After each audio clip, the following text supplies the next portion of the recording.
So I guess we might as well get started. It's a couple minutes after. My name is Craig Wright, and I have the pleasure of being one of the co-chairs of the Online Education Committee, and we have the most of the committee with us today, and this gathering is sponsored by the entire committee. And I'd be interested in knowing if I can see some of the folks on online committee out there. If you're a member of our online committee, please raise your hand. I have lots of folks up here at the diocese. Okay, Gary and Tom and Paul, Lucas, and we have lots of folks at the diocese as well. So this gathering this afternoon is really informational, and it's on behalf of all of us. And this is actually the second of these open forums that we had. We had one this summer, and we will be having another one in January, and we will be having yet another one in February. Lucas and I, Lucas Swineford over here, my sidekick, I suppose we did most of the organization of this, so we will be running this. The format that we plan is the following. We have asked 7 presenters that represent different aspects of online education seated up here at the diocese, and we will introduce them as time goes on, and they will present from 5 to 10 minutes, giving us a sense of the enormous variety of online education, online initiatives that are being played out here at Yale today. And then after they present, we will presumably that will take roughly an hour or so. Then we'll take a 5-minute break, and then we will open the floor up to questions, questions in the traditional written form that I can understand. And then Lucas tells me we have a new way of doing this. So how are we going to do this, Lucas? Well, we're going to try. We're going to have you tweet some questions to @Yale_online. We're doing this so that you can tweet your questions as the day progresses. So as you think of questions to ask the individual presenters, please tweet the questions, and then Ryan, Kirsten, and Sarah, who are sitting here, will collect them. And then during the break, Craig and I will put them together and start directing them toward the appropriate presenter when we come back for questions and answers. Okay. But we will also be, as Craig said, handing out paper so you can write them down if you don't have a Twitter account or prefer not to use the Twitter handle. Okay, so I think what we'd like to do is start with the person who knows most about online education here at Yale, actually in many ways and perhaps in all ways the founder of online education at Yale, and that is our own Diana Kleiner, Dunham Professor of the History of Art. She started Open Yale Courses, which has been a huge and splendid success, so we thought it would be appropriate today to begin with Diana. Maybe she can give us a bit of the history of how this is developed, and maybe perhaps give us a hint of her latest online initiative. So Diana, if you'd be kind enough to take over here, we'd be delighted to hear from you, please.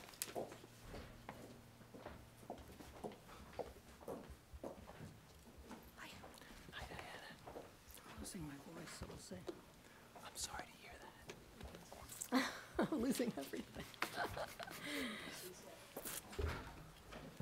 Good afternoon, everyone.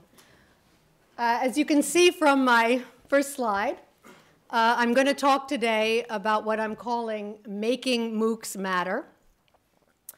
But before I get on to MOOCs, I couldn't resist beginning also with my favorite dome in Rome, which you see on the screen, just to make the point that the Pantheon Dome in Rome is more massive than any MOOC.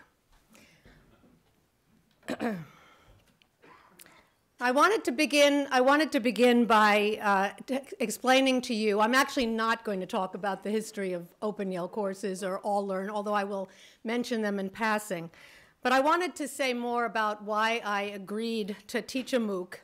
And the reason I agreed to teach a MOOC is really because it's the logical next step for me to take. Because I've been doing online education at Yale now for 13 years. And I've been doing it in large part to try to enhance my own pedagogy and in turn to have, it's actually hard to see this from here, so maybe I should, can I go without the microphone, or is that going to create a filming problem? Okay, I'm having a little trouble seeing the screen, so it forces me to have to look down, which I wasn't intending to have to do, but I will do that. So in turn, I've used my Yale courses as an incubator to create online resources for a broader audience. So for me, the two are inseparable. I created 3 online courses for All Learn, the first online program that we did at Yale, and have taught one of those courses. Oh, that would be great. Yes, I would much prefer. So I created 3 online courses for All Learn and have taught one of them, my course called E. Claudia, Women in Ancient Rome, as an undergraduate seminar. And I've done that by flipping the classroom, which is a term you've probably all been hearing about. That positive experience led me to rebuild my on-campus undergraduate lecture courses to incorporate an online forum and other new digital resources.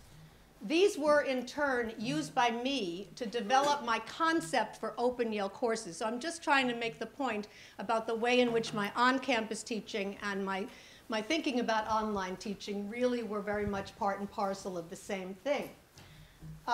These were in turn used by me to develop, as I mentioned, my concept for Open Yale courses. 2 years into the Open Yale courses project, my Roman architecture undergraduate lecture course was recorded for Open Yale courses. So in sum, my pedagogical approach has long been that teaching well online and teaching well in person on campus are 2 sides of the same coin, essentially.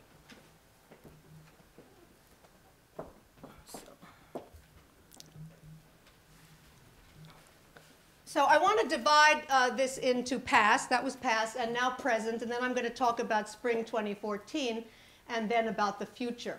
So now, for my MOOC, where I am now, for my MOOC on Roman architecture, I am developing original materials based on some I have used on campus, and also adding others that are entirely new.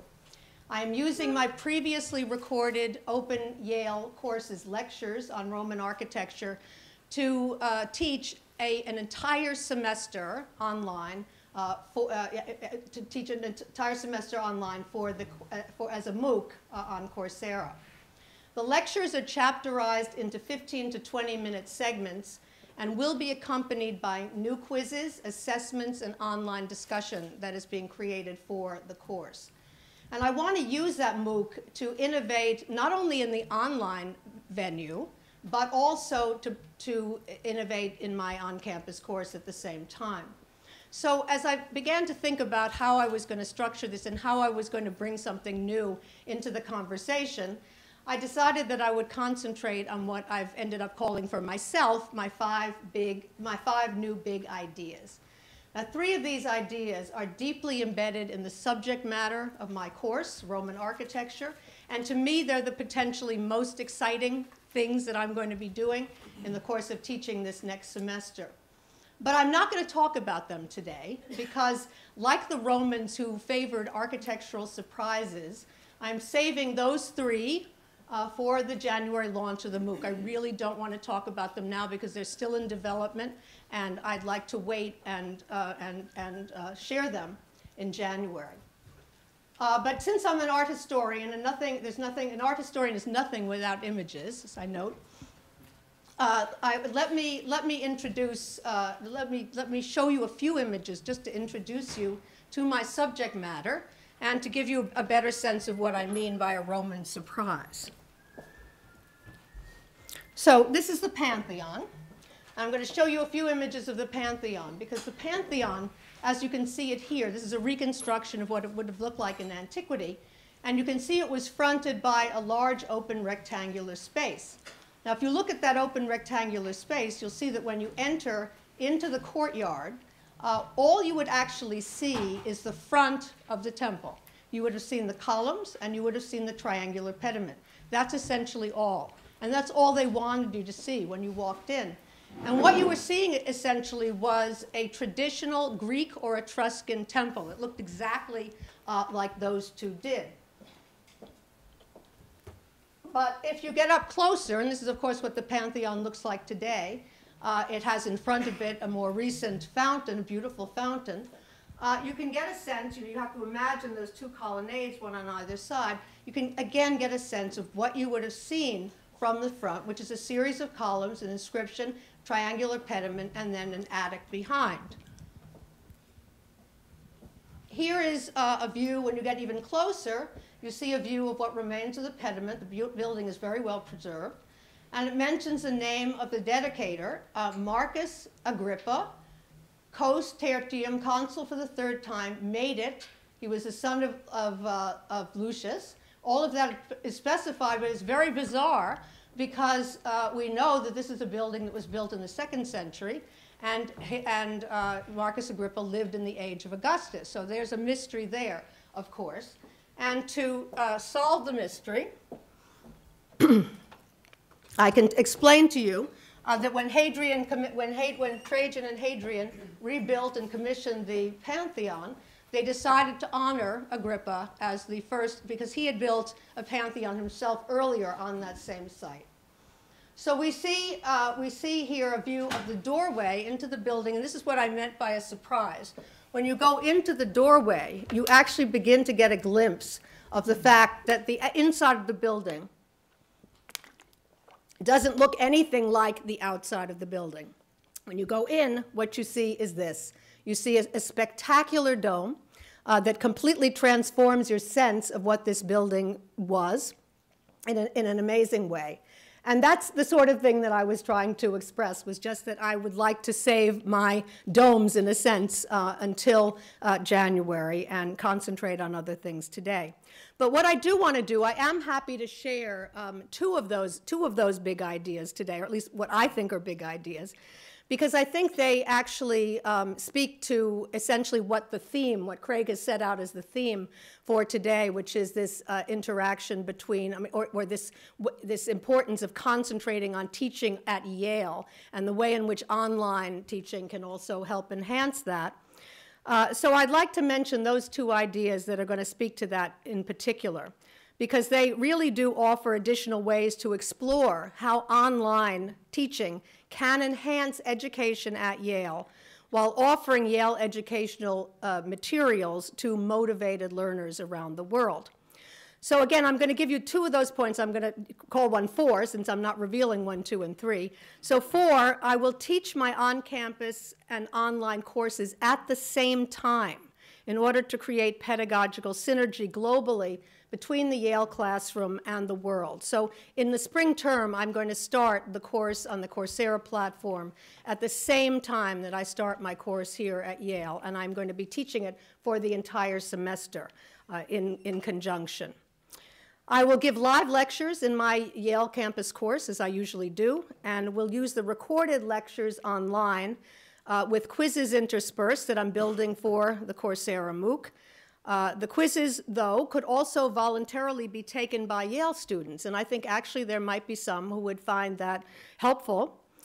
And they would also have, Yale students would also have access to the kind of critical thinking questions that I'm creating also for the MOOC. And I think that the feedback that we would get from both of those parties could be quite revelatory. And I look forward to seeing what that will be, and I think it could be helpful not only to me personally, but to the progress that we make over time with these kinds of explorations. There will be online discussion forums in both places, with some opportunity for voluntary interaction between the two groups. I haven't sorted out exactly how I'm going to do that yet, and I think it will probably be voluntary for students at Yale, but I'm hoping that there will be some who will be interested enough to participate in that.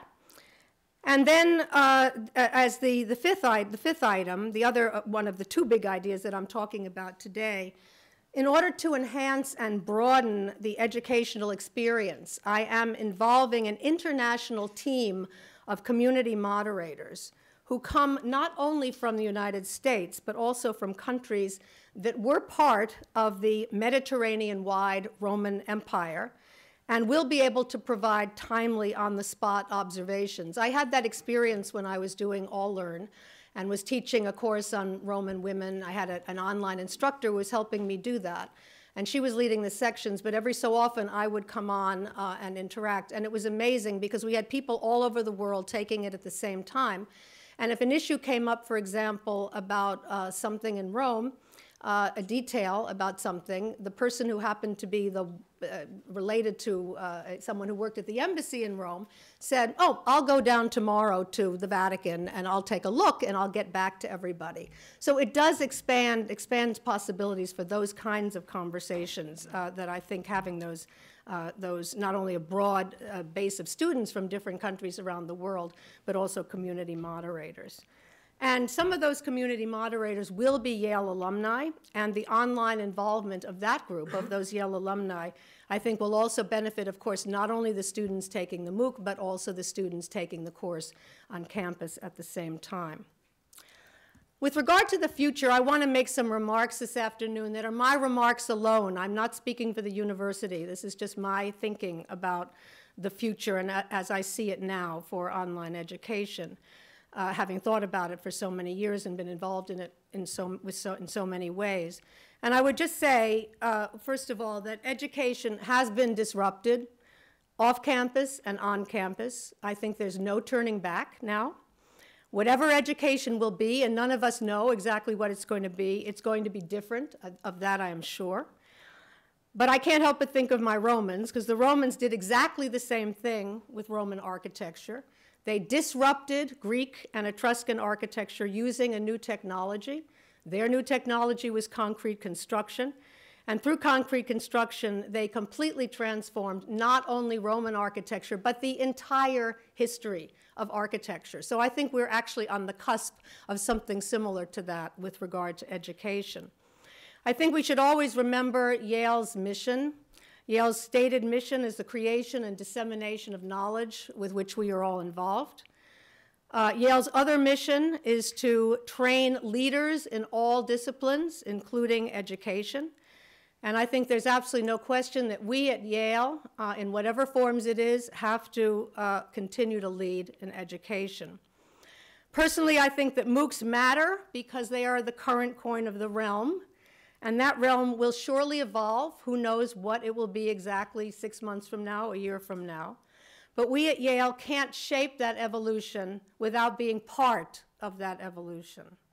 So I'm doing a MOOC in part for that reason, to make MOOCs matter as we invent the future of education at Yale and beyond. And I actually hope there are some students in the audience today, student leaders who might want to partner with me on this and join me in History of Art, HSAR 252 this spring. Thank you.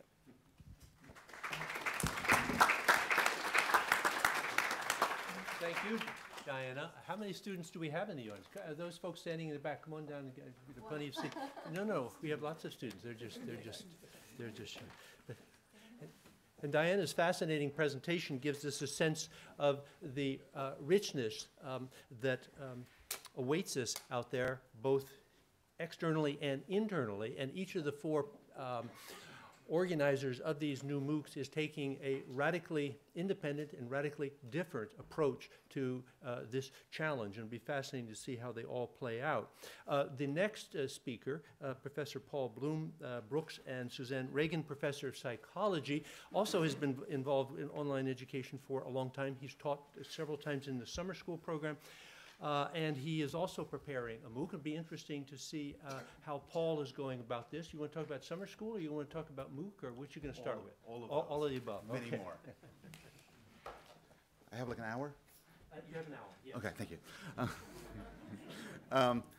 I just want to make some informal remarks about teaching online at Yale. This is going to be brief.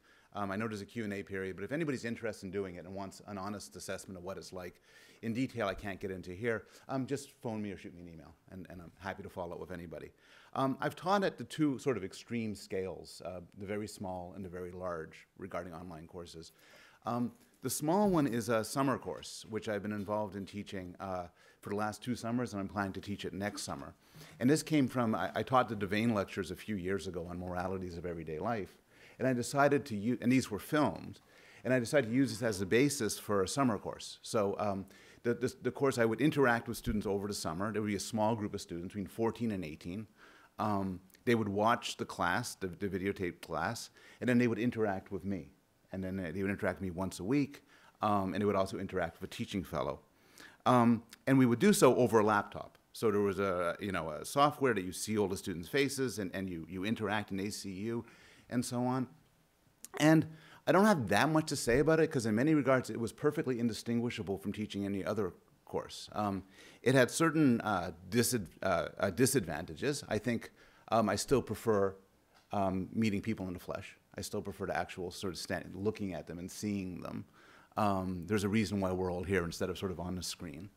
But there were also certain advantages. I found a class moved a lot quicker, and I was much better able to monitor the students' performance and relative contribution and so on, as they, and I would point to them and name them, and I felt that there was much more contribution. We sped things up a little bit. Another advantage is the simple convenience of it. The first time I taught this course was in China, and I just did a 12-hour time difference, but we just made our way through it. Then there's this everyday convenience of not having to go to an actual room and find your way there, and you don't even have to wear pants, actually, which is important. So on a large scale, I'm also involved in teaching a MOOC. This is my moralities course, but this time I'm doing it again. I'm taping it at the Yale studios. Right now I have about 46,000 students enrolled in the course. Somebody emailed me today to tell me that he's dropping it, so I have one less. I appreciate it. It's hard for me to get into too much details about the pros and cons because it hasn't started yet. I'll know a lot more in a month. I'll tell you one con, which I didn't expect, which is that the way I'm doing this course is I'm going to the studios and presenting my lectures while cameramen film me. And I had never imagined how difficult it is to teach to nobody.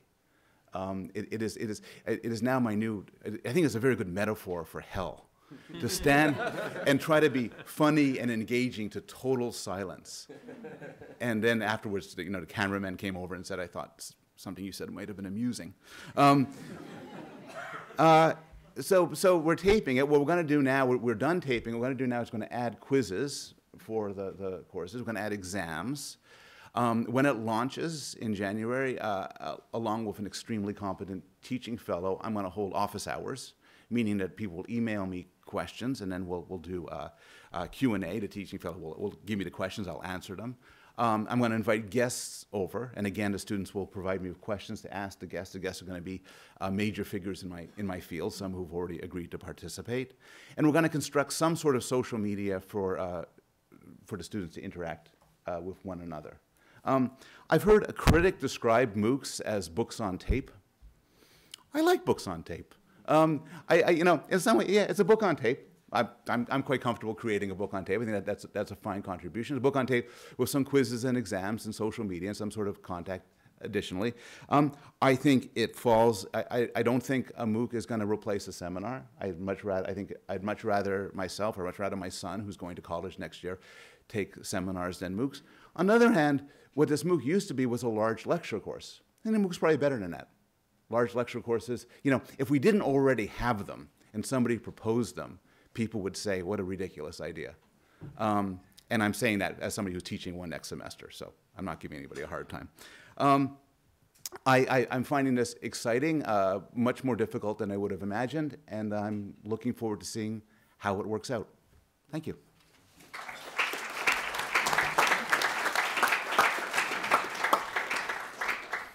And we can all see how it works out next, January on January 20th, coming to a theater near you. No, January 20th. But it's going to be on the Coursera platform. But Coursera is just one of several platforms that are out there and available. And indeed, it's not the only one that Yale is partnering with. I thought I'd ask Lucas to say just a word or two about this, because I think there's a general uncertainty or confusion as to how this all plays out. So maybe Lucas could clarify this just a bit for us. Yeah, definitely, before Chee comes up. Thanks, everyone, for coming. So at the Office of Digital Dissemination, the approach that we've always taken to digital dissemination is one of platform neutrality, which sounds like a fancy term, but really what that means is that when we work with Cherie Carter-Galvan, who I see here, and her colleagues at the Office of General Counsel to negotiate agreements for platforms, those agreements are always non-exclusive. Right, so what does that mean? That means, on one hand, that it gives us the richest set of options to support faculty in what they envision. So this allowed us about 5 years ago to work with the Divinity School to use the open source Drupal platform to publish teaching materials to the world with the Miroslav Volf Faith and Globalization course. When we think about the Open Yale Courses initiative, it allows us to disseminate teaching materials on YouTube and iTunes in addition to Diana's opanyalecourses.yale.edu home website.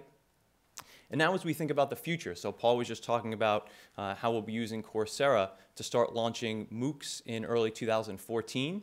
But again, we know that this is in no way the end game. We know there will be more platforms, more technologies, and most importantly, faculty will have more amazing ideas for how they want to disseminate their teaching materials that will not fit into what we now consider this packaged MOOC format. One of those faculty recently contacted Craig and I was Chee Dimock, who's going to speak momentarily about an idea that she has for disseminating teaching materials that wouldn't be appropriate for a MOOC platform, whether that platform is Coursera or the Open edX platform out of Stanford, MIT, and Harvard, but really needs to rely on other open source tools, whether that be Drupal or WordPress, and call on some of the other broad dissemination tools like YouTube and iTunes. So it's a way of sharing her teaching materials in the world, but not in the way that I think as Diana described is the coin of the realm now with the MOOC format. So at the core of this is working with faculty, whether it's at the college, the graduate or professional schools, to think about the goals for that initiative. How do you want to share your teaching materials? Who do you want to reach? And then let's look at this broad set of platform solutions we have and think about which ones fit. Because in many cases, I think as Chee is going to describe, it's not just one tool that will solve her goal, but it's multiple tools that she's going to call on. So if you have an idea, faculty member, again, the college or any of the professional schools that doesn't fit into a Coursera or an Open edX, please contact Craig and myself, and we'd love to talk to you about these solutions that are at our disposal. So Chee, welcome you to come on up and talk about your idea.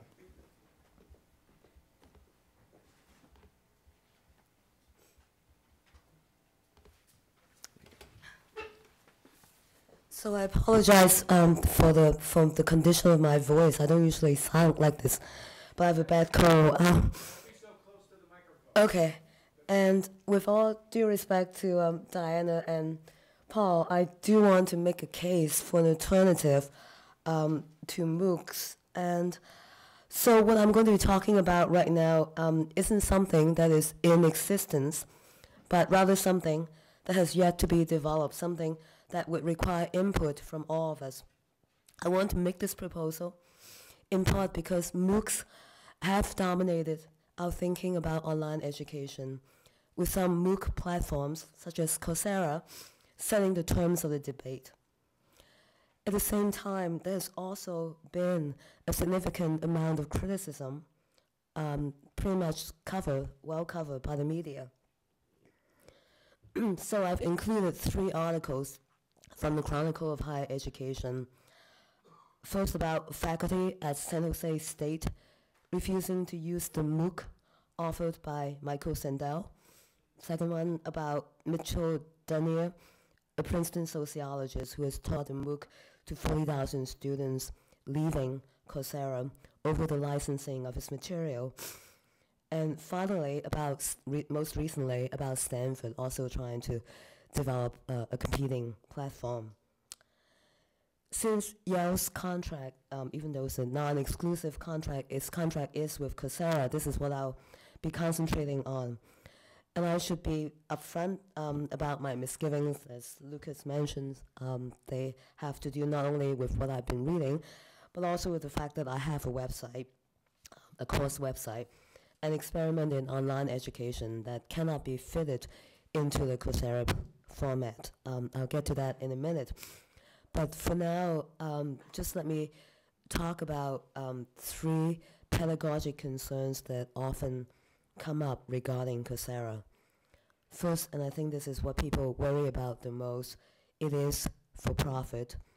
It does have a financial obligation towards its investors, and it does seem committed to a vision of higher education that would allow state legislatures to cut costs and perhaps also cut funding for public universities. Secondly, because Coursera is a MOOC platform education done on a massive scale, its courses do come in a convenient, prepackaged format. Finally, and this follows from the previous point, because this is distance learning, it tends to be at the expense of on-site faculty and face-to-face local interactions. In light of all of this, I'd like to propose an alternative to Coursera and to MOOCs in general. We can call it any number of things, but for now I'm just going to call it by its generic name, open source platform. As its name indicates, it's not for profit. It has no prepackaged format.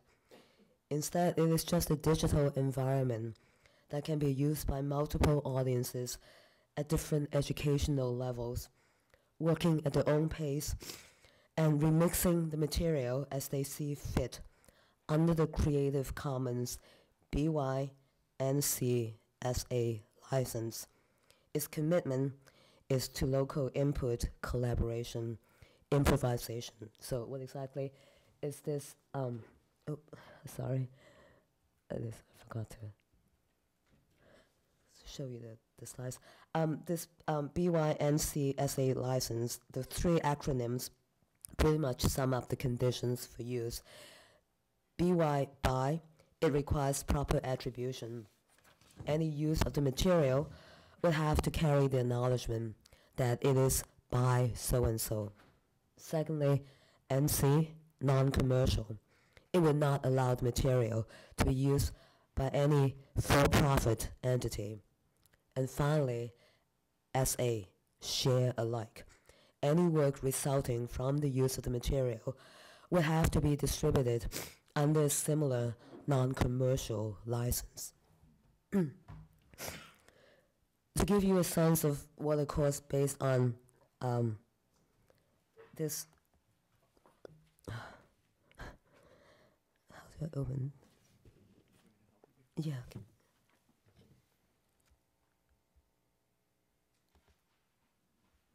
This is good. Okay. To give you a sense of what a course developed on Creative Commons might look like, I'd like to turn to my own course, American Literature in the World. It is currently a senior seminar, but starting next year it's actually going to be a freshman seminar because the material is pretty broad and non-technical. And even though it's an undergraduate course, it has opened up a number of possibilities for graduate teaching. Currently, it supports a graduate conference sponsored by the Carnegie Library, the Graduate School, and 10 academic departments.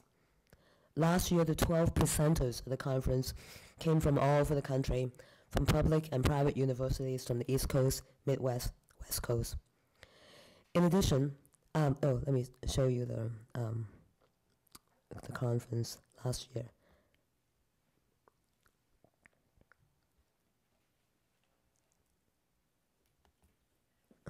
Can't seem to get to it. Well, you go and look it up. I can't seem to get to the participants. In addition to this conference, the website also has a blog, a Facebook page. Show you the Facebook page.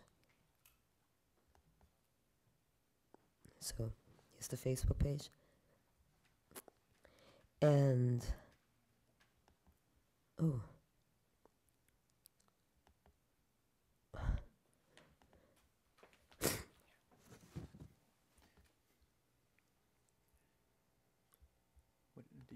I want to, go back to this.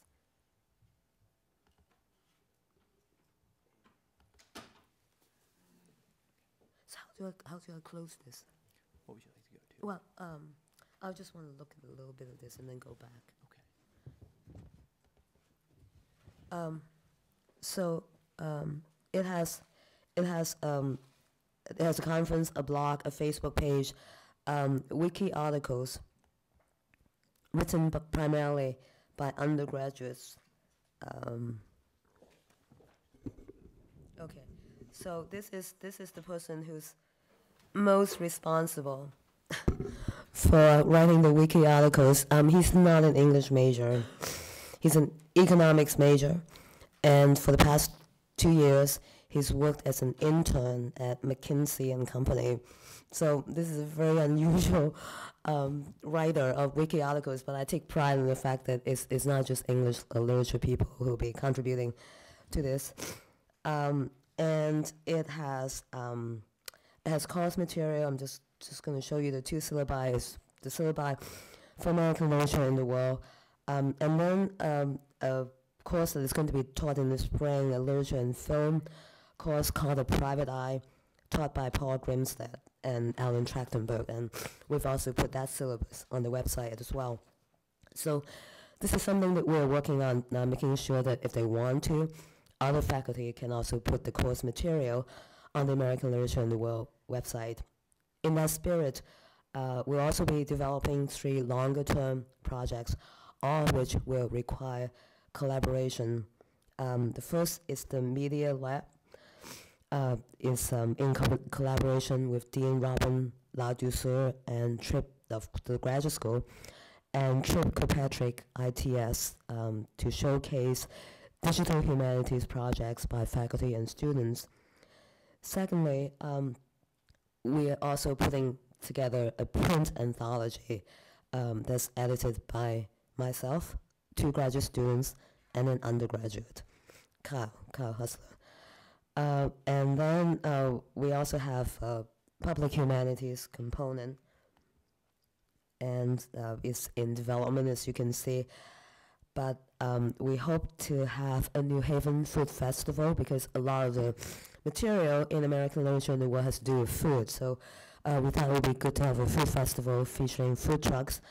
And then something that's going to take a little more work, an alternative to incarceration program, which would involve juvenile delinquents reading a text together, and then writing a song, producing artwork, or putting on a play based on that text, and in exchange for reduced prison sentences, and we'll record an archive and digitize an archive, all of that.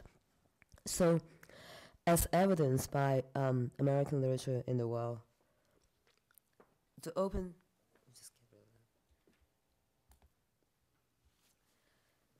as evidenced by American literature in the world, the open source platform has a number of benefits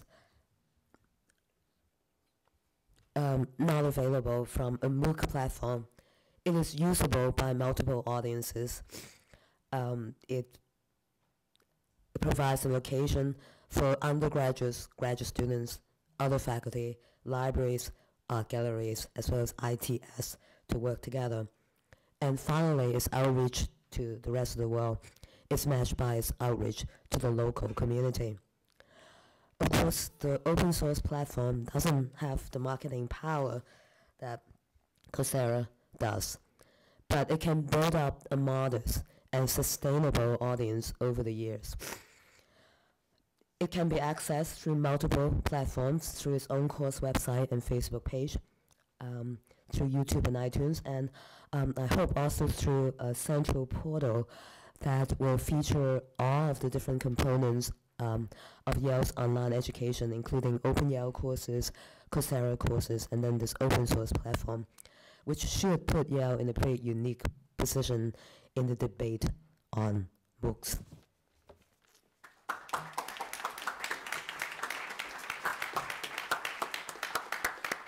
Thank you, Chee.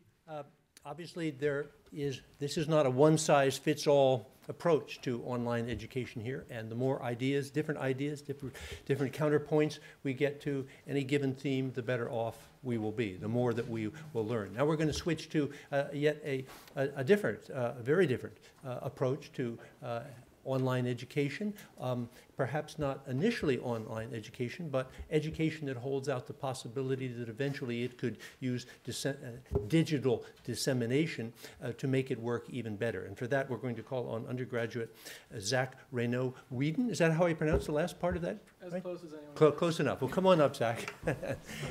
So this is senior Zack from Chicago, right? That's South side right. of Chicago. Okay, take it. Is this good?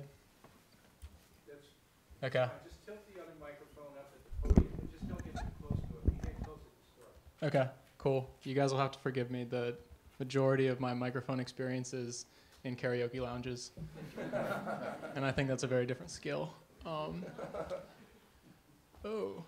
Line broke when they converted it to PowerPoint. Okay.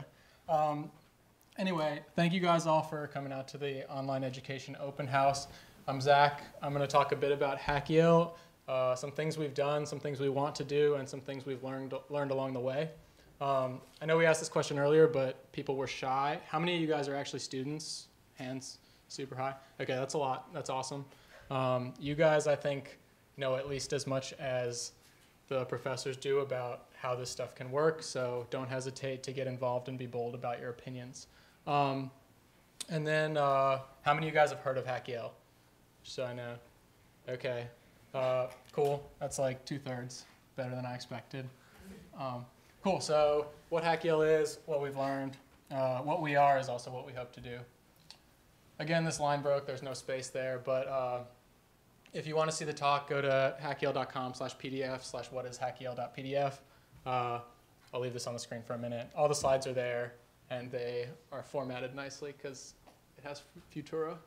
Or I think it's something else. But anyway, cool. So I'm Zach. I'm the director of HackYale. I've been an instructor at HackYale for 4 semesters now. Before that, I was a student. I'm a senior in Trumbull, majoring in computer science and econ. This summer, I worked at Google in Mountain View, and I really like slapstick comedy, especially when it involves Martin Lawrence. Any Blue Streak fans? Not enough. Okay. So HackYale through the ages. We provide student-run lectures in web development, introductory programming, and design to other students. So this is taught by students, taken by students. We started in the fall of 2011 with a flagship lecture course that ended up being 2 seminars. There was huge demand from the start. We had about 600 applications for the first course. I was one of the applications, and I was lucky enough to get in.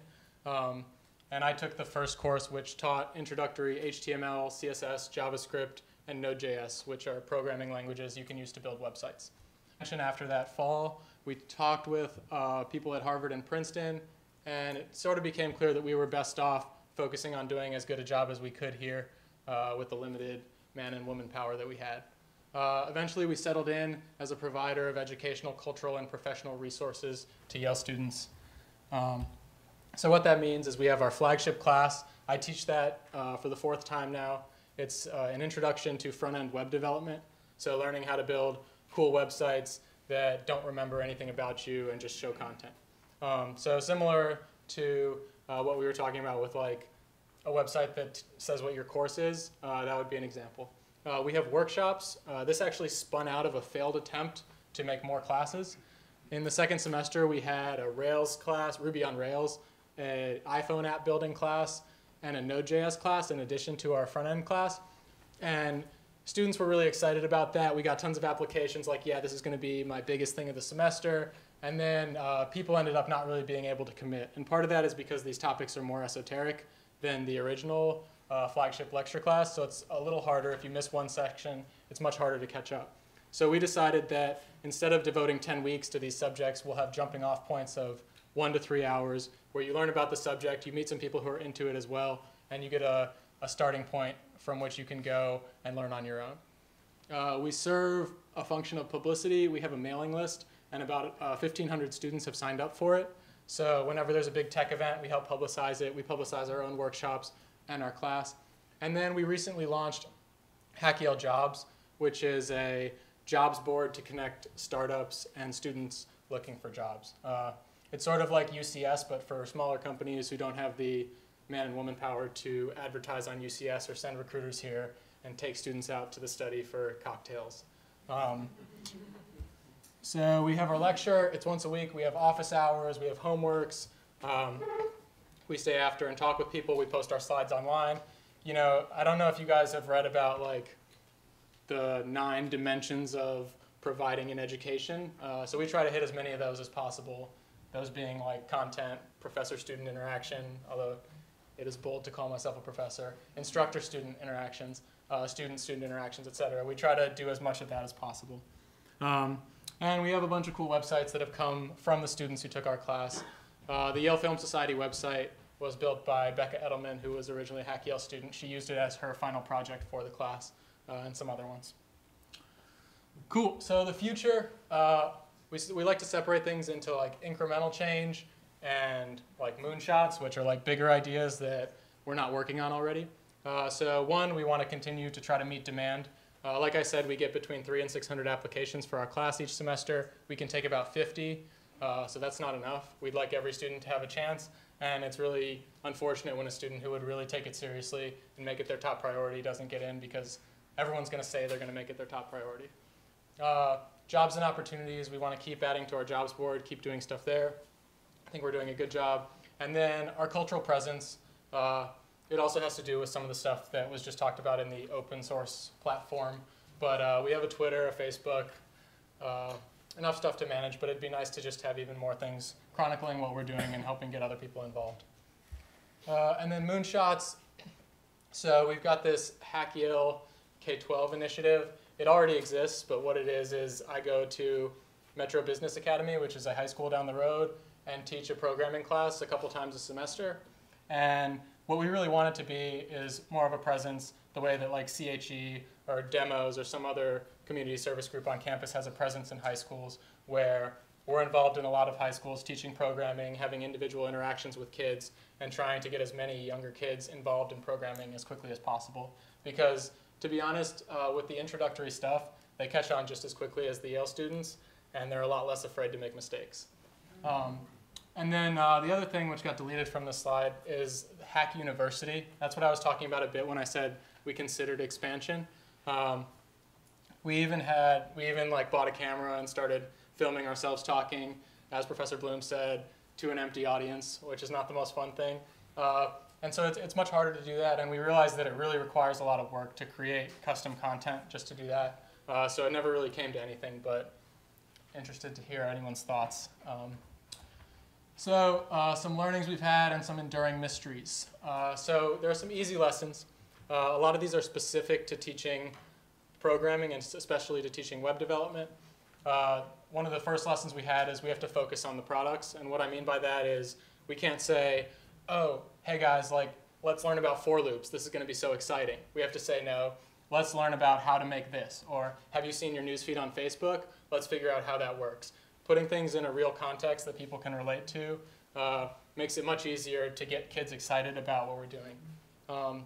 Maybe to the contempt of some of my professors and teachers in high school, I've always treated the teacher-student relationship as one where the student is always right.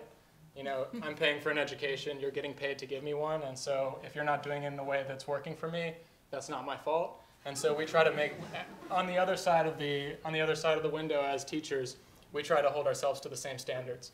And to say, if the student isn't extremely intrinsically interested, if the student doesn't love class every day, that's our fault, and we need to figure out how we can make that change. So part of that is exuding passion, which is the other thing.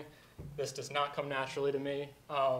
I'm normally very quiet, but one thing that I try to do is show how excited I am about some of these nerdy technologies and hope that a little bit of that rubs off on the students. We've had some non-obvious, subtler lessons. One thing that wouldn't have occurred to anyone on day one is that we should have class when people aren't working. Our most attended class in the history of HackYale is our Friday afternoon section. It's very easy for students to say, oh, it's a Tuesday night, I have this, this, and that, I'm going to skip HackYale. But it's less easy for students who are very ambitious naturally to say, oh, it's a Friday afternoon, I'm not doing anything. Why shouldn't I be at HackYale? This one might go over people's heads or under people's feet. Swag. So you can define this as confidence if you haven't heard the word before, but this is specific to computer science. A lot of people learn one thing, and then they don't understand the next thing, and they're like, oh shoot, I'm not smart, I can't learn this. The people who know this are just smarter than me. And that's not true. If other people have learned to do it, then you can too. It's about ramming your head against the wall until there are cracks, and then continuing to ram your head against the wall until it breaks down, and then hoping you don't have a concussion on the other side. And to do that, you really need perseverance, drive, and confidence the whole way. You need to feel like people have done this, so I can too.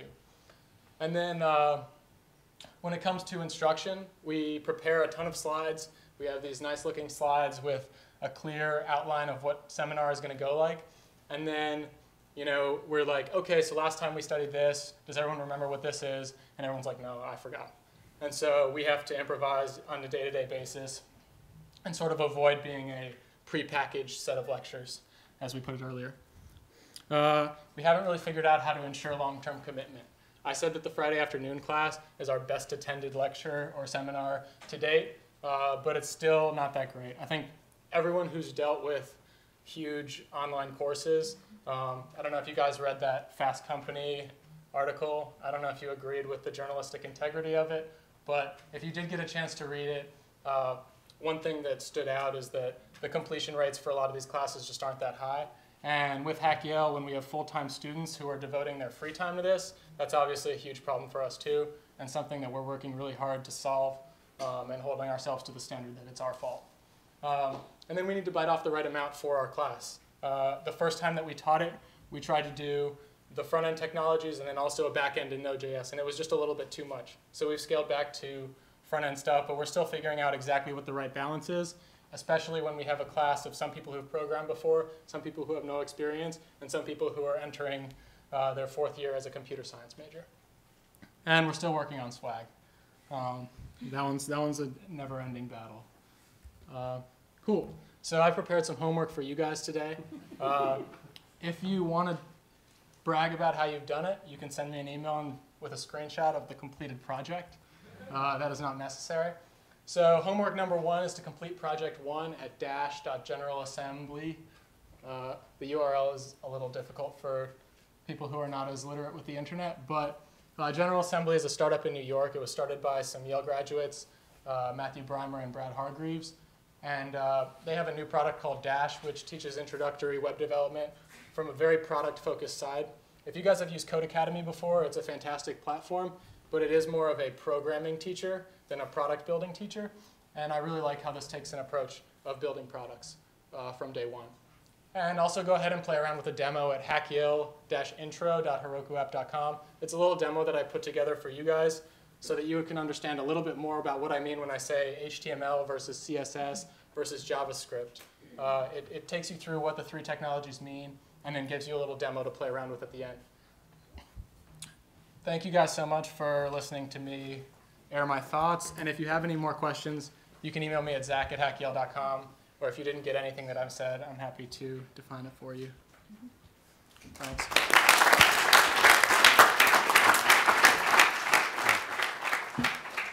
Thanks very much, Zach. Obviously, from the mouths of babes sometimes comes great wisdom. We could all learn a lot. No matter how many years we've been in this business, it never is a bad idea to go back and listen to students talk about education and to watch students teach other students. I think that's the best of all education, when kids are teaching themselves. Okay, to try to stay on, we're a little bit behind schedule, but we'll try to stay as close as possible. We're going to move right ahead to our next speaker. Obviously, online education is an important subject, not only for undergraduates, but for graduates too. They are the college professors of the future. We have a member on our committee, Sara Ronis, and she is a graduate student in Judaic Studies, and she's going to talk to us just a little bit about the perspective of the graduate student in all of this. So Sara, please. Thank you. All right, does that work? Good. Excellent. So today we're talking about teaching at Yale, and I want to focus on teaching graduate students at Yale, and in particular, I want to focus on a part of graduate education, at least at the Graduate School of Arts and Sciences, and that is teaching graduate students how to teach. So I want to start from the back end, which is the end goal of the PhD, which from what I hear is a job. And I did an extremely scientific Google search of the Chronicle of Higher Education and Inside Higher Ed. And can anyone guess what percentage of job postings within the academy now ask for some degree of online education experience? This is the interactive portion. 50, 75? 100. Okay, that's optimistic. Anyone else? No one's guessing lower? 10, okay. So weighted average of all of them is 49%. If you look at Academic Jobs Wiki, which tends to focus on junior faculty positions, the number goes up to 60%, which is essentially to say that 1 out of every 2 jobs that your bright graduate students who are either your your students or your TFs are going to one day be applying for are asking us to have some experience with online education. And that means that I think we need to think very seriously about how to include graduate students and training graduate students in this online education revolution. So, two things that we're currently doing.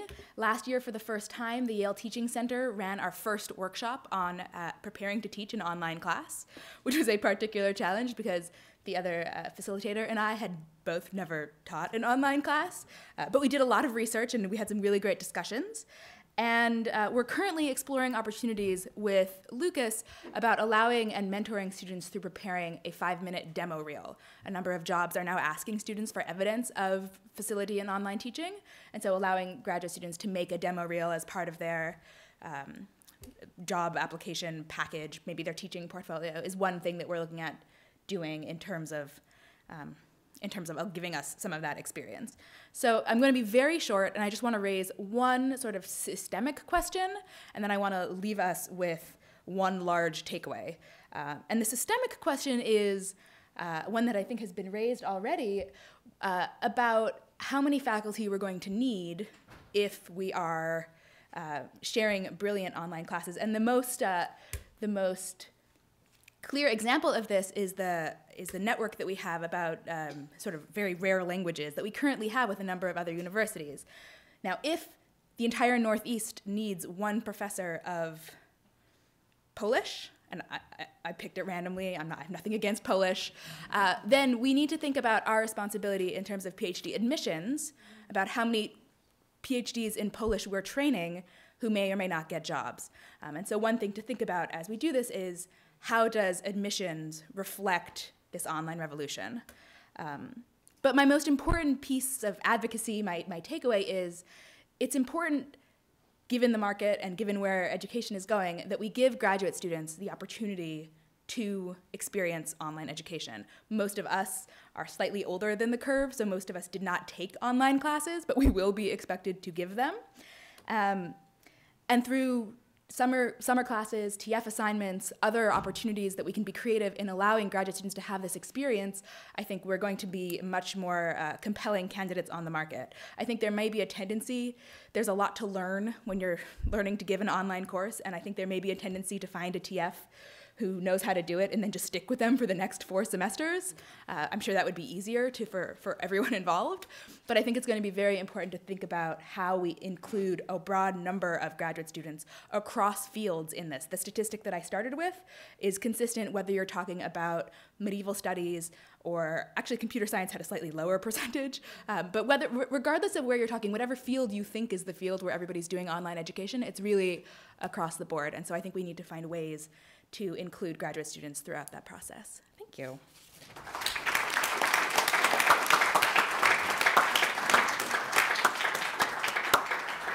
There's another really great idea. We shouldn't be allowed to roll over our TAs. We should make sure that everybody that would like to do this has the opportunity to do this. And Sarah's right. I think we all plead guilty to using the same TA because we know that that person is capable of doing so.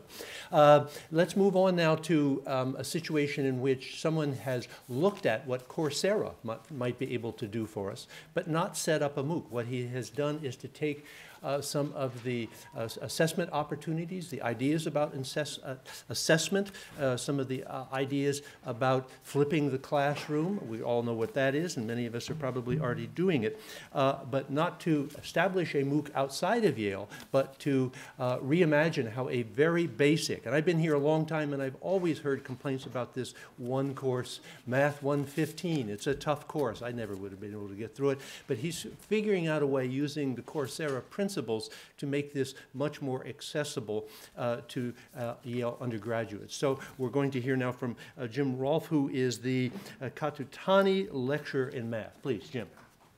Thanks.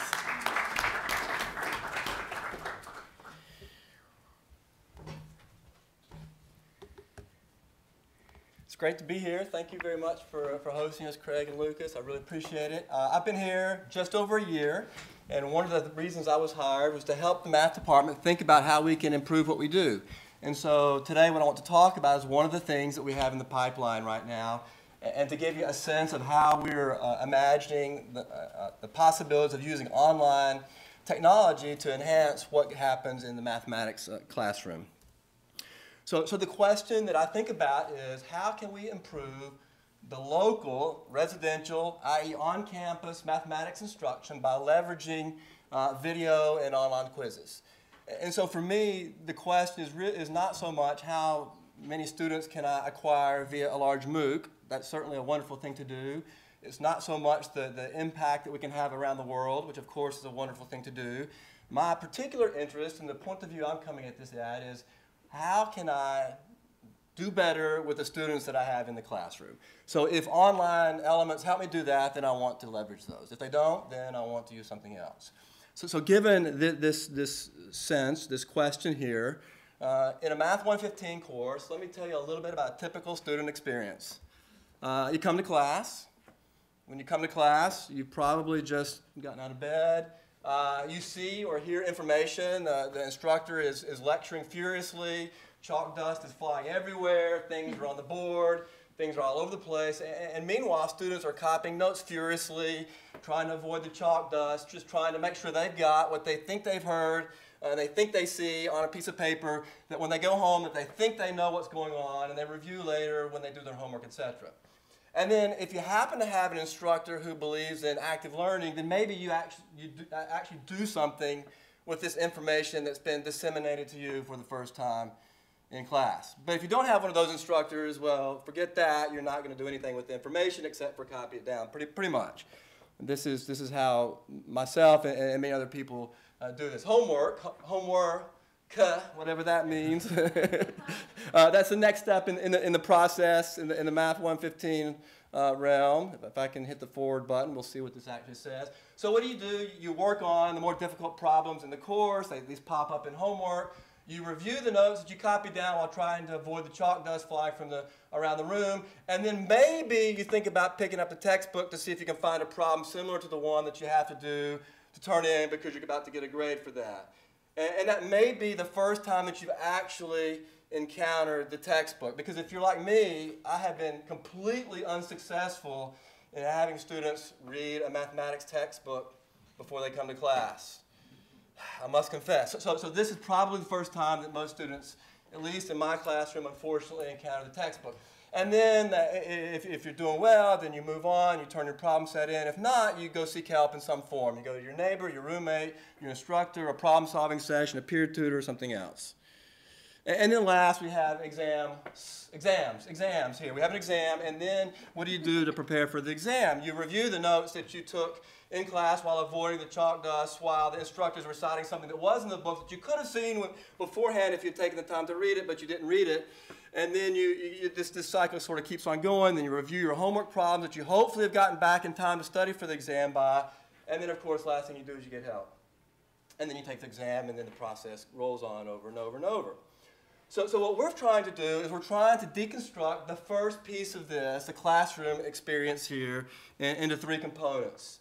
What we want to do is I call this the ICE framework, obviously, inform, confirm, and extend. It's just my own sort of way to think about what should we do in the classroom. So there's basic information dissemination that must happen, of course. And if you're like me, you would like for students to do this before class. So the inform piece is something we require students to do before they come to class. They watch a video is how it happens. Then we want them to confirm their knowledge. They want them to confirm it to themselves and to me. This happens before they come to class. And the last thing we do is the extension piece, that we want to extend their understanding of what they've seen and manipulated into the deeper and harder problems. So the very first time you encounter something that's difficult is not when you're in your dorm room by yourself just praying to God, oh my gosh, how do I do this problem? It's in the presence of the instructor, who presumably should be an expert in the subject and therefore an expert in helping the student unpackage the difficulties that they're having. In other words, we're, as has been mentioned, flipping this process in the classroom. So let me give you just a brief sense of the three pieces, three ways we deconstructed the classroom this fall in Math 115. So, yeah, prior to class, and during class. We got that. Okay. Prior to class, we're going to watch a video, 10 to 12 minutes on average, about 2 videos per Tuesday, Thursday class. The great thing about this is the student is in control of the speed of their learning. They can watch it at night. As I believe Paul said, they don't have to wear pants when they watch it if they don't want to, like they do have to wear in class. They can be on the exercise bike, they can have their tablet, they can have their iPhone, they can watch and acquire the information at their leisure and at their speed. They can rewind, they can forward, they can pause, they can slow down. However they want to consume the information, that's their choice. Another little piece of the informed process here is that you see there's much better visuals, thanks to Matt Crossman, PhD student in religious studies, believe it or not. Much better visuals than I can produce on a chalkboard with chalk dust flying all over the place. Much better. So let me give you just a sense of what that looks like. I'm keeping the sound down just to give you a sense of how these things work. Welcome to first thing happens, I'm up in front of the students. I'm lecturing basically. I'm framing what's going on. I'm maybe reviewing what we talked about in the last video, introducing what we're about to talk about. And then things will eventually begin to float up and down beside me. The same information that I would have written on the chalkboard, but in a more visually pleasing manner. So one of the things that's happened in this whole process is I'm having to reimagine how I construct a 10 to 12 minute mathematical story, which is much different than a 50-minute lecture. And so this has been very uncomfortable for me as we've thought about how to do this. How do we speak in 10 to 12 minute chunks in ways that will be helpful and useful to student learning? So we're talking about a few things. Eventually I get out of people's faces and we move on to other things here. So mathematical notation is on the screen. I'm talking about what's going on. I'm introducing the rationale behind why the fundamental theorem of calculus happens to be the way that it is. So you see some beautiful typeset mathematics, some great visuals in terms of the curves and the graphs, et cetera. And one of the subtle things that's going on is there is some visual cues that Matt has built into this mathematical story that we're telling. And so you can infer that things are color-coded. The student may never get this, they may, I don't know, but Matt's great at this sort of thing, and we've had this conversation about how can I reinforce some of the ideas in every sensible way that I can via video. This is virtually impossible to a person like myself who has, I'm limited to a single colored chalk in the classroom. I can't deal with multiple colors, period, and I can't produce anything that's pretty. And then, of course, along the way, I'm annotating what's going on to help direct the student's attention, to highlight and to elucidate a little bit more, trying to get a sense of, we're at the chalkboard in my office together talking about something, but you happen to be getting the basic information for the first time, for the first pass in the video. Then the next thing the student does is, prior to class, they confirm their understanding of what they've just seen. We want to incentivize their paying attention and the consumption of the information. And the way that we do that is we give them credit for taking these little online quizzes. But more importantly is that there's a retrieval mechanism that goes on that causes learning when you test. And so we want to tap into that retrieval mechanism to help them manipulate and monkey with the material in their own mind. So they do these online quizzes, and so they manipulate these basic information, and to give you a sense of what those look like. A couple of questions that flow out of this fundamental theorem of calculus talk that I gave in this video. The first one requires them to make a computation. They enter a function. There's an algorithm that runs behind the scenes that evaluates whether they've got it correct or not. They get several chances to get it correct. Then we have a multiple choice question. There's other sorts of question types that you can utilize.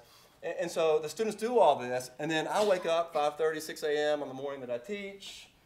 Boom, I go to the Coursera site. I say, how did they do?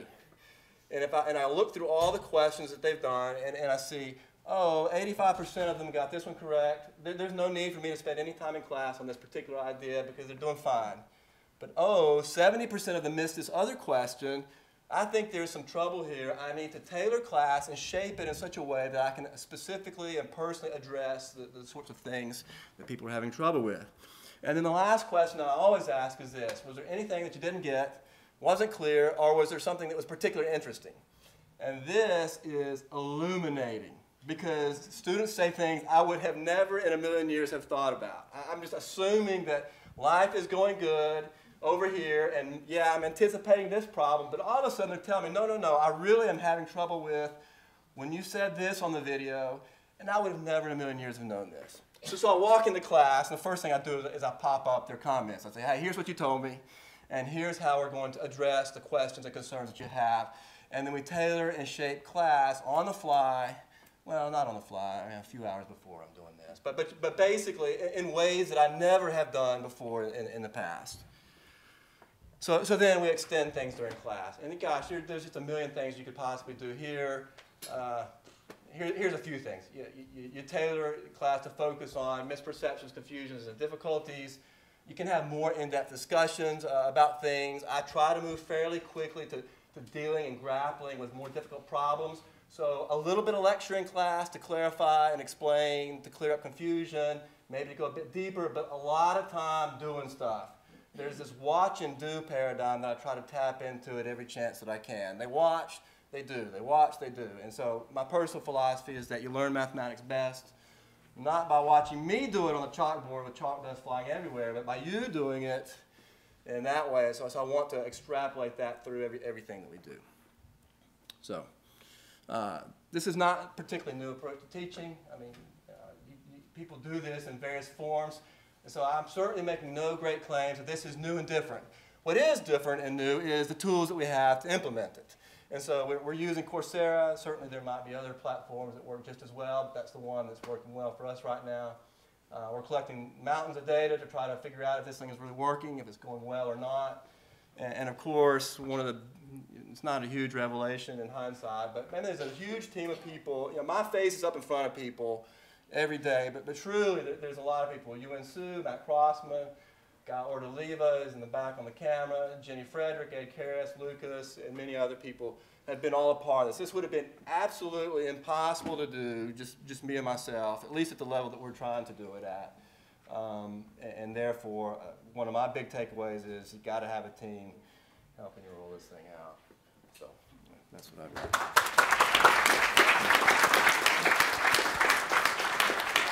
Thanks very much, Jim, for that. Obviously, once again, maybe the takeaway there is someone is using Coursera, but not creating a MOOC, turning it right back in the opposite direction to improve quality of undergraduate education here at Yale.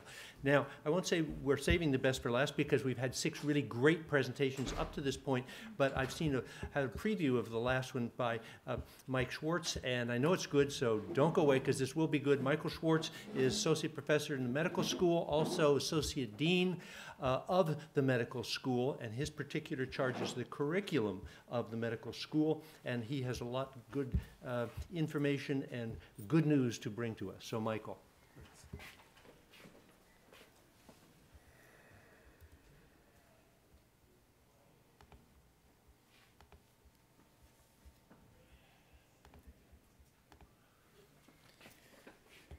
Well, thank you to Craig and Lucas for inviting me to do this. So I'm going to tell you a little bit about something that we're doing at the medical school. So we're putting in a brand new curriculum to go in 2015.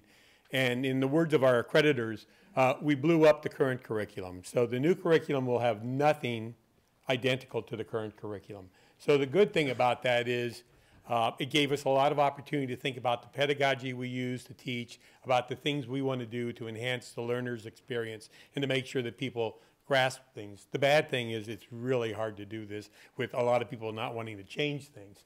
So what we are doing, though, is we're going to make a lot of use of online materials to enhance the curriculum. We're not going to do away with lectures. We're not going to do away with small groups. But we think that there's a triumvirate of pedagogies that will allow us to teach more effectively. And that will include lectures for inspiration and some type of working through of problems, small group to do things, and then the online to kind of be the backbone for what students do on their own before they get to class. So just to give you an example of the things that we think we're going to use online materials for. So obviously we can repurpose some lecture time to deliver the content. Importantly, when you're thinking about this, and I don't know how much people think about this when they think of flipping the curriculum, can't just load the students up with extra lectures when they go home and expect them to come in and spend the same time in the lecture hall or in the small group session. So one of the things we're really actively thinking about is how do we free up the time from the students' curriculum in order for them to take part in these online materials. The other thing is that's going to be an advantage for us is when students come into medical school, if they're in a biochemistry class, the base of knowledge for those students is very different depending on what they did before they got to medical school. So the advantage of online materials is hopefully will increase the base level of knowledge to everybody to be close to the same point, and then we can do more creative things in the classroom. We're going to do a lot of flipped curriculum, obviously, using this, and so these online materials will support that. And then the other part of it is that there's a lot of times when a student really wants to take what are called deep dives into material, things that you don't want to spend a lot of time in the classroom for. They may not be germane to the required material that all students need to know, but you may want to create some videos or things like that that if students are very interested in a topic, they can dive in on their own. The way we're going to do this is that we're kind of enforcing a pedagogy on people, on the faculty who are going to generate these videos. So we're going to make sure that every video focuses on 2 to 4 concepts. It's of a limited length, 8 to 15 minutes.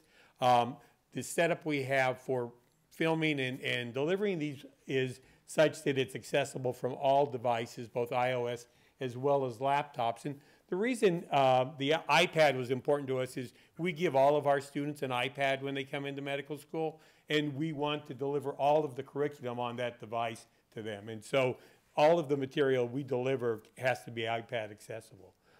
The other thing is that I think it's very important to set for students the expectations of how the video content is going to support what they do in the classroom. And I think a lot of people forget about this. They think you just give them a video, hope that they'll acquire the information that you want them to do, and not really know how that fits into what they do in the classroom. So one of the things we're doing with our faculty development is to make sure that people understand that they have to make it clear to the students what are the expectations of how the video will be used. So if the student watches the video and they come to a case-based small group conference the next day, the student should understand how watching that video informs what they're going to do, how they're going to interact in the small group setting. And so that has to be a very explicit contract with the students. The other thing that we're doing is that we're setting up self-assessment, like you've heard with Coursera and so forth. You can do that, but the videos will have self-assessment points where the students can watch the video, take the exam, but not only can they take the exam, when they're done and they submit the results, they see how they did as well as how every other student who's taken that exam has done. So it gives them some perspective of where they are in the learning environment relative to their peers.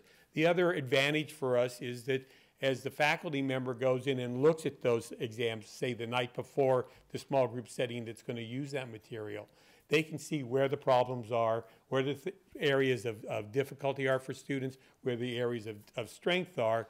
And so for in my class, for example, this spring, which is the neurobiology course, I'll tell all of my case-based conference leaders exactly what the students did on that exam. I'll send them the information on the videos that they watched preparing for that case-based conference, and then allow them to tailor their instruction the next day to make sure that they emphasize the things that the students need to have emphasized, and also to kind of illuminate things that maybe students had problems with. And finally, one of the things we've done is we've set up a studio in the Cushing Library at the medical school where every faculty member with about a half an hour of training can record videos, and they can be of any type, a Khan Academy style thing, or annotating over PowerPoints or whatever. And once we train them, which takes about a half an hour, we also have a support person to help them if they need it. But once they're trained, they can go into that studio anytime that the library's open and do their videos. So what this allows faculty to do is to do this when they have the time. They can schedule in at any point they want. This is just to show you now how we're kind of setting this up. So we've created an instructional video website, which is where all these materials will be for the students to access. Gary Leiden, who's here from our teaching and learning centers, he's not a minor, he's a major genius actually. But he thinks about these things all the time, and he's created a interface that the students find easy to deal with.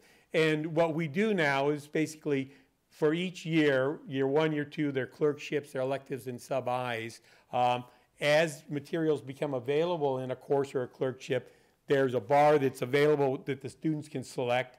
And once they select it, for example, if they went to the human anatomy course, then they would see all the videos that are available with the description, not only of what is in the video, but what lecture it applies to or what case conference it applies to. And this is what they would see when they access a video. For example, they'll see the video, which they can watch above, and below it is the self-assessment area that they can interact with. So I'm going to just show you a virtual. So this is someone stepping through, and they might go to the pediatrics clerkship, and then they might go to a well baby exam. So we're teaching not only things that are knowledge, but skills. So there's a lot of things that physicians have to learn, and medical students have to learn. So that's the coolest thing of the whole presentation,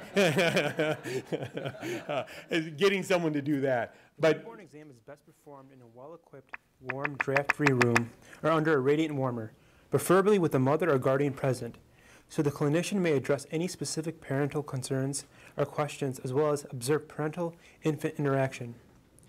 To prevent infections, one must wash his or her hands before and after handling each infant. In the newborn exam, it is important to... So we're just going to fast forward through. So the key thing here is that they see the material, they learn about it. You also would have some diagrams and so forth after these videos.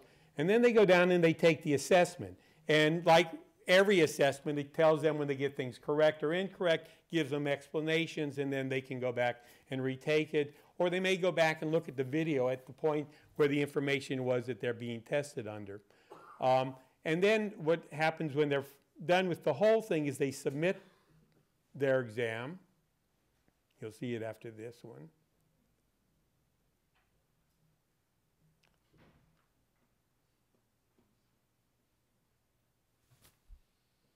So actually, it was longer than I thought. There was more questions here. So here they've submitted the exam. It allows that student then to click on a link which takes them to the scoreboard of how every other student has done on that exam prior to them. They know how they get the feedback on that, how they've done. This is the same information then that the instructor is able to look at home or getting ready for the case-based conference or the small group session. And one of the things we're trying to do a lot in the medical school is create a lot more small group learning. That's a very interactive place. It's a place where you can think about teaching concepts like clinical reasoning and so forth. So we're hoping that students will watch this prior to their small group activities. So when they come to the small group activities, they'll be empowered to discuss and to perform better than they are if they don't do something like this, or if they're required just to read a book without any feedback. This is what a self-assessment report would look like, so you can see again what percentage of students answered on what question. And I think that the important part of this is it gives both the student the feedback, so that's formative feedback, that allows them to know how they're doing and whether or not they need to go back and access the material again. It gives the faculty member feedback on how to enhance the learner experience. And I think it's that bimodal thing which is really important in education. Finally, I'm not going to go through this, but there are a lot of things I think you have to think about if you're going to use online materials to deliver curriculum. And these are just a few that we're emphasizing with our faculty. So where does the time come from? This is the case of you can't just throw a bunch of videos on the students and expect them to make time to watch them.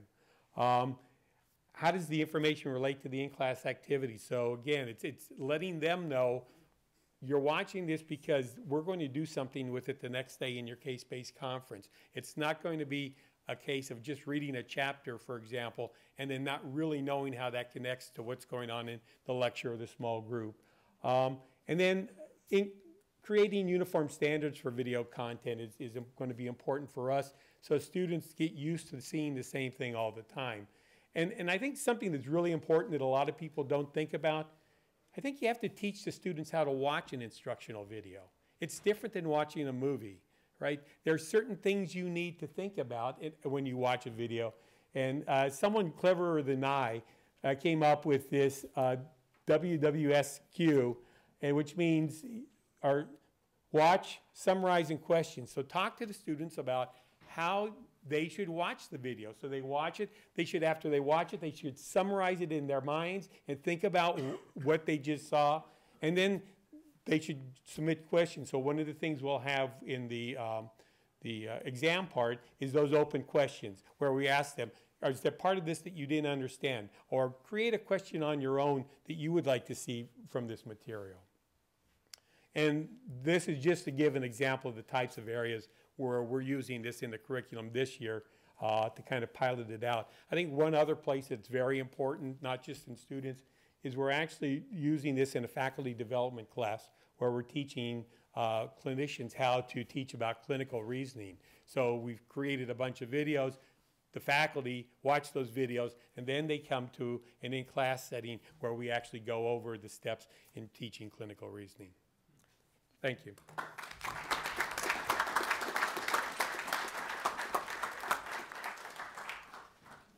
Obviously, this is a university. It's interesting to note that oftentimes the graduate professional schools are out there doing more innovative things than we would expect in Yale College. There's the tendency, I myself fall into this trap of thinking of Yale College as Yale University. Clearly, it is much broader than that, and we just learned why that's a good thing. The idea that you could use online education to enhance small group interaction is a particularly exciting one. Now, Lucas, it is almost 5:30. What should we do? No break. Have questions. Let's have Lucas moderate the questions. Is that okay? Oh, you want to use the Twitter? Are we going to use the Twitter feed? Maybe we don't have to. Let's just go standard format, old style, questions from the floor. A gentleman over here, please. And ask them of the presenters. Don't ask them of me. A comment? Sure, absolutely. Okay, so my name Stand up. Okay, hi. So my name is Sara. I'm from the Graduate Student Assembly on the academic committee, and I'm also experimenting with online education as well. So two things I wanted to bring up is one is that I think MOOCs pose a challenge to graduate student jobs in the future, and the second thing is online education can be looked at not just changing the relationship between professors and students, but students and students as well. So I heard the comment that it feels awkward speaking to a camera alone. I also piloted this program this semester, where we linked up universities from the US and Middle East using online education. And first what we would do is we would record online lectures, and because it was awkward to record just in front of a camera, we scrapped the lectures and we had them be in interview format. So it's usually a student speaking to a professor, and that kind of surrogates the absent present. And then the second thing we did was we thought about what can you do with technology that you couldn't do without it. And one thing was, well, getting students from Iraq and students in Egypt, talking to students in America. So the second thing we did is after we recorded lectures with the best professors, Ian Shabir talking about South Africa, Nathan Brown talking about constitutional change in Egypt, we used technology to link up students in Iraq, the American University of Iraq, and Yale. And so here's the Iraqi students, here's the Yale students, here's the Egyptian students, here's the Egyptian students, and here's the Yale students. And we thought this could not just change the relationship between professors and students, but between students around the world, and maybe open up a new chapter in international education, making study abroad a lot more accessible. And I think this is another paradigm of online education. Wonderful, thank you. Come see us afterwards, if you would, please. Other questions? Yes, please. Hi, my name is Lauren Tilton. I'm the graduate student here, and I have a question more about our relationship with Coursera in particular.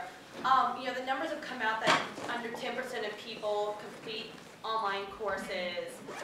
They cost upwards of $100,000 to produce per a course, not including faculty leave and other ways that these cost structures are formatted. And so I'm curious about sort of the long-term funding model for Coursera and this kind of education at Yale. Where's that money coming from? Who who's paying, are the professors getting paid, are the TAs extra? What's the sort of cost model? Oh, and on top of that, Coursera just announced a signature track in which you can now pay $25 to get a signature certificate. Is Yale going to be a part of that? Do we see that money? And what does that signature mean what would that mean to get a signature track from a Coursera at Yale? You've asked many, many questions there, and they're all very good questions. And I'd be glad to talk with you individually afterwards. Our full committee has been examining just exactly the good questions that you raised here this fall, and we've come to some conclusions and made some recommendations. I'd be glad to talk with you about. I think lots of us would like to hear what the answer is, though, and have the same exact question. So let's break it down into particular questions. What question would you like to have answered first? I mean, who's paying for it? I mean, that's what all the deans are out. We want to know who's supposed to, who is paying for what, please? The development of the courses. So far, Yale University is paying for the development of the courses. And I have other colleagues here. Linda Larmer, one of the directors, Chee Carter-Galvan is here, and they have worked carefully and with Coursera. They may be able to chime in here, but is that a fair thing to say, colleagues, that Yale University is paying for this? Anybody else paying?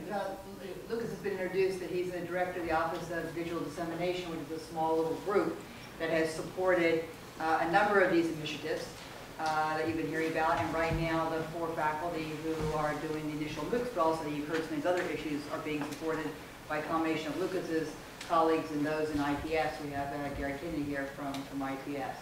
So they've been homegrown in the same way. When you go back to open Yale courses, Diana's, if you will, MOOCs before there was the term MOOCs. It was a small Yale unit putting together. Well, also in some instances, my course would be an example. Materials are being reused. I mean, my lectures are the lectures that were funded by the Hewlett Foundation grant that I got for Open Yale courses, and we're going back and reusing those lectures now. So there's no additional cost to recording them at this juncture, for example. So some things cost new money, and some things are recycled from other contexts. And what about the signature track? Signature tracks, a signature track. I guess my understanding is that Coursera at the moment offers 3 different levels of engagement. One would be simply an open level of engagement, and that's free, and we are eagerly going to participate in that level of engagement, free to everybody around the world. Then there is something called the accomplishment, statement of accomplishment, which is a kind of a medium level, and that is left to the discretion of those faculty members who wish to participate at that level of engagement. And there is a 3rd level of engagement called signature tracks, where something called a verified certificate can be offered. There is a nominal fee for that. I would say nominal, though maybe in some parts of the world it's very significant. A fee, my understanding is ranging from roughly $40 to $75. Is that what you hear? Okay, $40 to $75 charged by Coursera to the person taking that course. Why do they charge the money? Well, the first thing they do, they verify that the person sitting on that computer is actually the person completing the assessment. So there is a very interesting way that they can do that. So they have to go through that verification. And they will also send out to potential employers, graduate schools, whatever, a statement that that individual on that computer actually completed all of the work that that particular instructor wished to have accomplished. So there is a charge of roughly 40, you can set the figure as well as I, roughly $40 to $75 from that coming to Coursera. Now the question becomes, what happens to that money? And at that point, we enter into the issue of the contract between Coursera and Yale University. The contract between Coursera and Yale is not radically unlike that signed with other universities, between Coursera and those universities. It's a matter of public record. You can look up on Google and find it at the University of Michigan, for example. There's very interesting and beneficial for Yale special factors figured into the Yale contract. Having said that, maybe I should turn to my colleague, Chee Carter-Galvin. Would you like to add anything? Have I misspoke here in any way?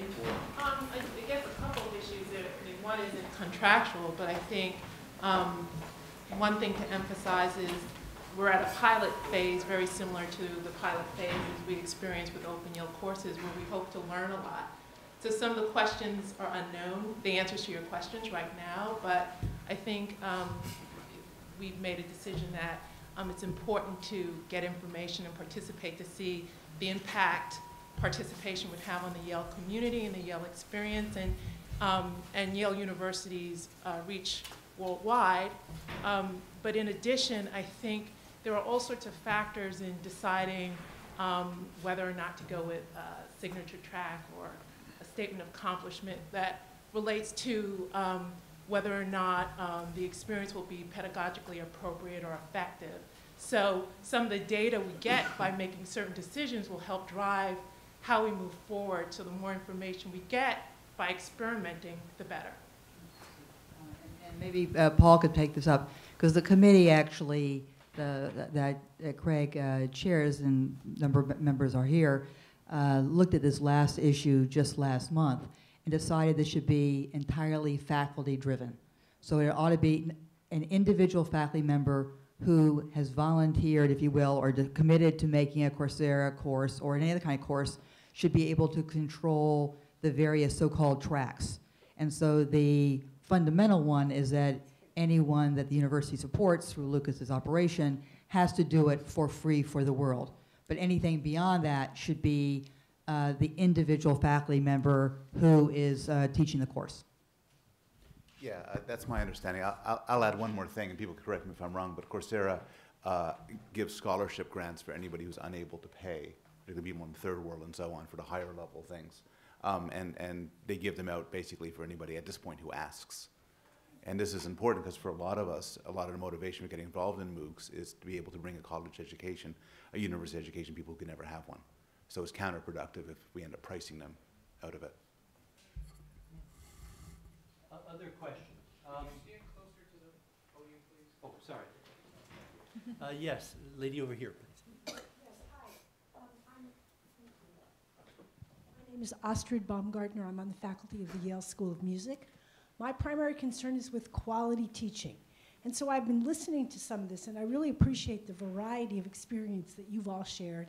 And if I wanted to, because you indicated that this was a faculty-initiated venture, if I wanted to experiment with some form of online education for my classes, what kind of support would I get? Because I've taken some MOOCs, and they have very high quality production values, and I know that our school budget doesn't have that kind of money. So if I wanted to experiment, what kind of support would I be able to get? That's a very good question that I would like to take because I'm in the music department.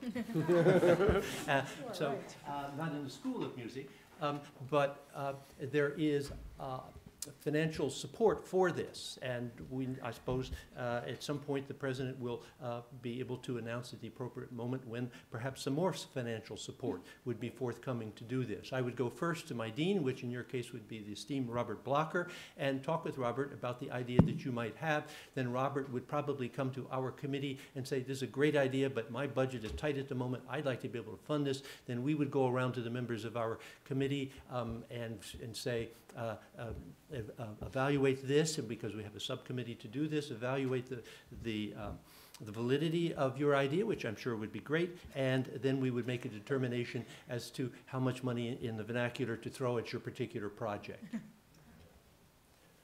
Follow-up question to that. If you're already teaching at the Yale College, you would submit a formal proposal to the committee if you'd like to participate in this kind of online initiative. What's the timeline too? For example, if I were to submit a proposal now, what would be the next steps? When would the committee receive it? And when would the actual thing start happening? Colleagues, anybody want to take that one? If not, I'll run with it. Yes, you would submit that proposal to any, Linda Laura, myself, Lucas Swineford, and we would take it to probably, we would talk with you, and we have talked with probably 20 faculty members around the university about various projects. Some seem to be coming to fruition, others not so, as we talk through the issue. So we would get together for lunch, as we have done with many people, chat through with you about your particular project, talk with you about how you might focus it. Then we would ask for a concrete written proposal that we could evaluate. Then thereafter, we would take it to a subcommittee of our committee that would then take it to the full committee that would then take it to the provost for ultimate funding. That's my sense of the channel of direction of this. I hope I got it right. And then the timeline, presume hypothetically speaking, the proposal is approved, then it takes about the semester or however long it takes to tape the materials. Let's ask those that are doing this what their sense of this. Diana, Paul. You don't want to hear from me. I mean, just keep in mind, guys, you're doing this on top of your regular teaching. I mean, I'm teaching 4 courses this year. I'm trying to prepare the material while I'm teaching this semester, and then I'm going to be teaching those thousands of people on top of my course, my 2 courses second semester. So that doesn't answer your question. Would you want to hazard a guess, Paul or Diana? 6 months, a year?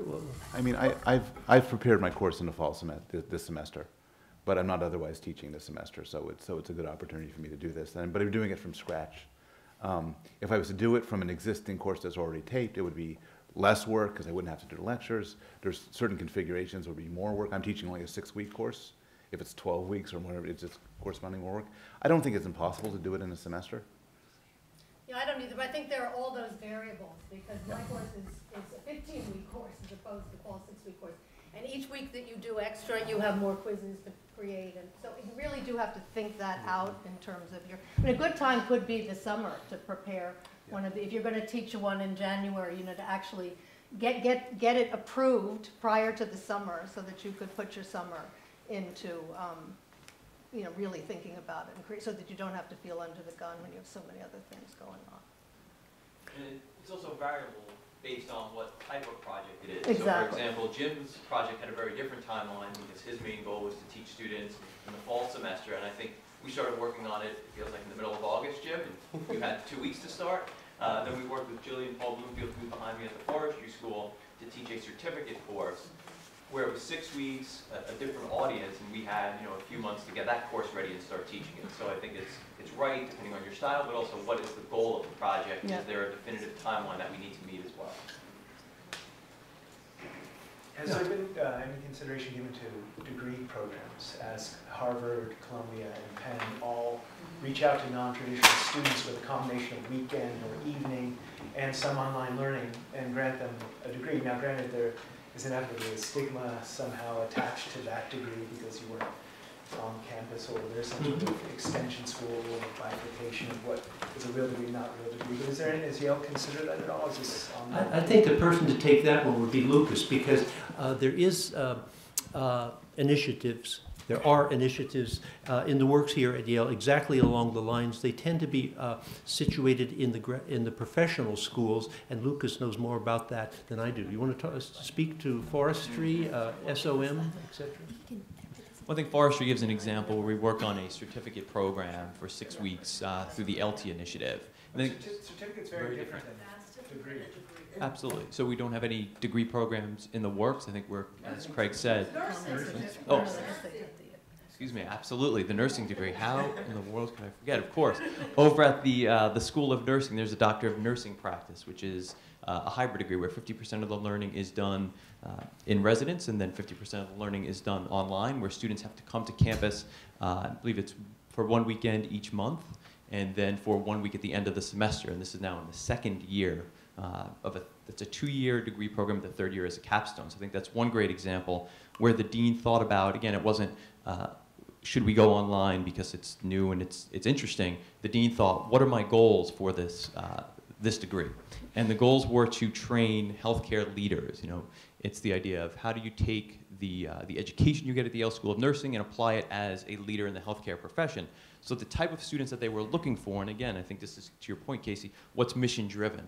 the students that they were looking for are students who could not just hit the pause button on life, move to New Haven for 2 or 3 years, leaving their career and family obligations. So that hybrid model, that blended learning model, really fit the mission and the goal of the degree. And I think the success of Dean Gray's program has been noticed certainly by others around campus in thinking, is there a way to structure a blended model, a hybrid degree, to increase the impact of a school? And while there are no additional degree programs currently being designed, I think we're in conversations with deans to think about how could that model that was successful and has been successful in the School of Nursing perhaps apply to their school. Okay. Are you interested in starting one, or are you? Absolutely. Yeah. I believe, is it not fair to say there's also a similar initiative in a School of Management at the moment with David Bach's group there? But we needn't go into the specifics. How are you folks doing on time? We said we were going to quit at 5:45. You've all been very patient. Should we take one more question and let it go at that, or keep going? What is the will of the majority here?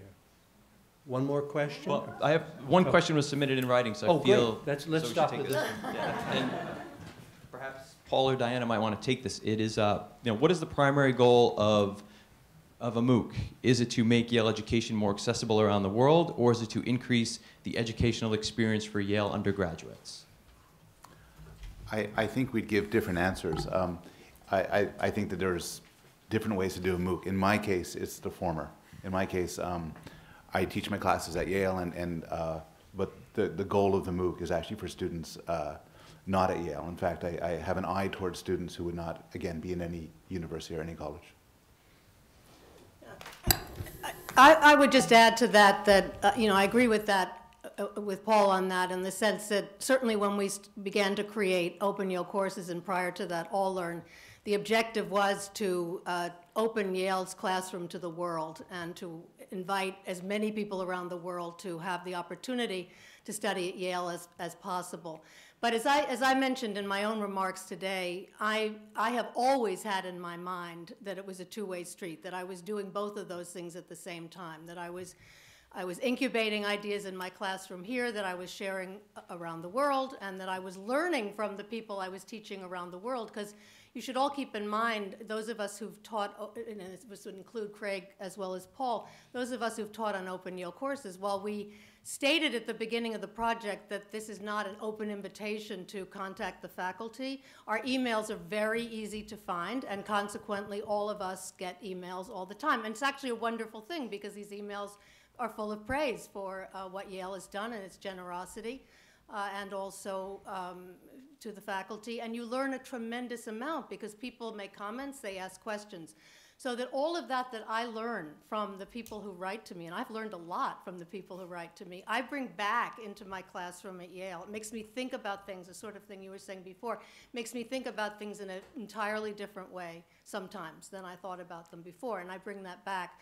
So my own thinking now is to find a way. It's the reason that I'm planning to teach my course on campus at the same time I'm going to teach it online, to see if there's some way in which I can think even more creatively about ways in which I can benefit both exactly at the same time, not at different times. I think it's appropriate that we began with Diana, and we are ending with Diana. So thank you all for joining us. If you want to hear more, January and February. Thank you all for coming.